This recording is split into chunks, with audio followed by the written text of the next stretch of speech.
എത്ര ദിവസമായി നമ്മുടെ കണ്ണു വെട്ടിച്ച് നമ്മുടെ എല്ലാ സാധനങ്ങളും നശിപ്പിക്കുന്നതെന്നറിയോ? നീ ഇവിടെ കിടക്കടാ. നീയേ ഒരു സാധാരണ എലിയല്ല, എന്റെ ഏറ്റവും പുതിയ ഡ്രസ് നശിപ്പിച്ച എലിയാ നീ. നിന്നെ ഞാൻ വെറുതെ വിടില്ല മോനെ. ഡയാന, ഇനി എന്താ പ്ലാൻ? എന്ത് പ്ലാൻ? അല്ല, ഇങ്ങനെ എലീനെ നോക്കി ഇരുന്നാ മതിയോ? അച്ഛൻ ഇപ്പൊ വരൂ. അതിന്? എടീ, ഇന്ന് ക്രിസ്മസിന്റെ പരിപാടി ഇല്ലേ? ഓ ശരിയാ, ഞാനത് മറന്നു. നീ മറക്കുന്ന എനിക്കറിയാം. വേഗം വാ. ആ വന്നു വന്നു. അപ്പൊ ഇതിനെ നമ്മൾ എന്ത് ചെയ്യും? ഇതിവിടെ കിടക്കട്ടെടി. എടാ, ഈ സാധനത്തിനെ വിശ്വസിക്കാൻ പറ്റില്ല. ചിലപ്പോ ഇത് കൂടും പൊട്ടിച്ച് പിന്നെയും പുറത്തേക്ക് പോവും.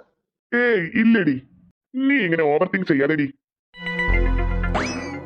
ഡയാന, ദേ അച്ഛൻ വന്നു. അച്ഛാ. അല്ല മക്കളെ, നിങ്ങൾ ഇത്ര സമയമായിട്ടും ഡ്രസ് ഒന്നും മാറിയില്ലേ? ഞാൻ നിങ്ങളോട് പറഞ്ഞ് ഏൽപ്പിച്ച് പോയതല്ലേ. അത് പിന്നെ അച്ഛാ, ദേ അച്ഛൻ കണ്ടില്ലേ, ഞങ്ങൾ ദേ ഈ എലിനെ പിടിച്ചു. ഓ വലിയ കാര്യം തന്നെ. സമയം ഒത്തിരി ലേറ്റ് ആയി. രണ്ടും നടന്നേ. ദേ അച്ഛാ വന്നു. എനിക്ക് നിങ്ങളോട് രണ്ടുപേരോടും ഒരു പ്രധാനപ്പെട്ട കാര്യം പറയാനുണ്ട്. എന്താ അച്ഛാ? അത് പിന്നെ എന്താ അച്ഛാ? അച്ഛൻ എന്തെങ്കിലും പറയാനുണ്ടെങ്കിൽ ഒന്ന് പറ.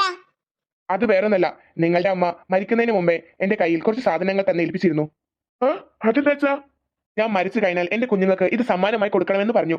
എന്നിട്ടെന്താ അച്ഛൻ ഇത്ര നാളായിട്ട് ഞങ്ങൾക്ക് അത് തരാതിരുന്നത്? അമ്മ എന്നോട് പറഞ്ഞത് ക്രിസ്മസ് രാത്രി നിങ്ങൾക്ക് സമ്മാനമായി നൽകാനായിരുന്നു. അതുകൊണ്ടാണ് ഇത്രയും കാലം ഞാൻ അത് തരാതിരുന്നത്. ക്രിസ്മസ് ആവാൻ വേണ്ടി ഞാൻ കാത്തിരുന്നു. അങ്ങനെയാണെങ്കിൽ അച്ഛാ, ഇതിപ്പോ ക്രിസ്മസ് അല്ലേ, അച്ഛൻ എന്തിനാ ഇനി വൈകിപ്പിക്കുന്നേ?